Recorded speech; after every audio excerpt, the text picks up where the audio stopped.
With this phone, the Z Flip 3, the ambition is still pretty simple. Give us a regular phone for regular use, and then let us fold it shut into a sort of smaller form factor, kind of like a throwback to the flip phones of yesteryear. Now, there's a couple new features on this year's version that really make it that much more usable.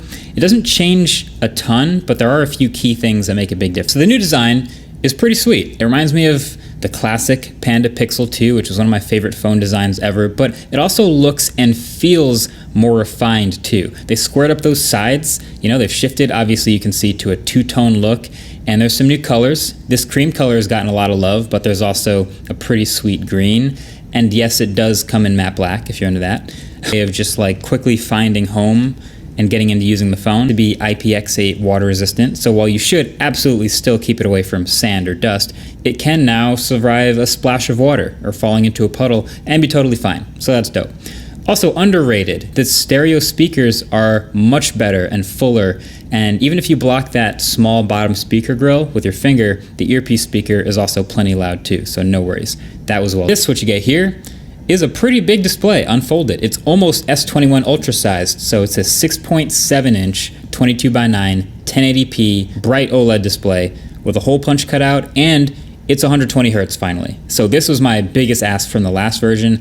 It just doesn't seem right anymore to charge flagship money for a phone with a 60 Hertz display.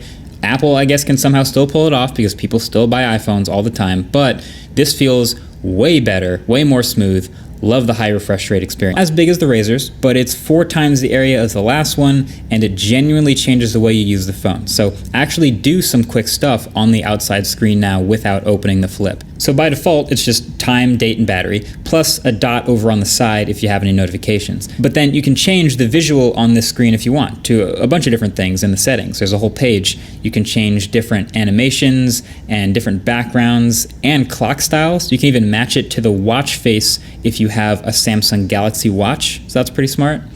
But from there, you can do a bunch of stuff. So you can swipe over to your different widgets in whatever order you want: music, weather, a timer if you want one. Some people might want their calendar here.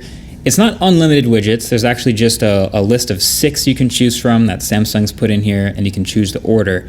But even just these 6 are pretty useful. So if I'm playing a podcast or music, which I do all the time, the music icon shows up, and then I can tap that to skip right to the music controls widget, and then play or pause or fast forward or whatever from here. Also, fun fact, when the phone is closed like this, the volume buttons on the outside reverse function. So this up direction increases volume and down decreases, but then it flips back when you open up the phone. Again, very smart. Primary cameras, so they're kind of nice. And you can swipe up or down to change lenses, and swipe left or right to switch from photo or video mode. One thing to note though is selfies from the main camera with the cover screen will be a 1:1 square aspect ratio, and there's no way to change that, just a heads up.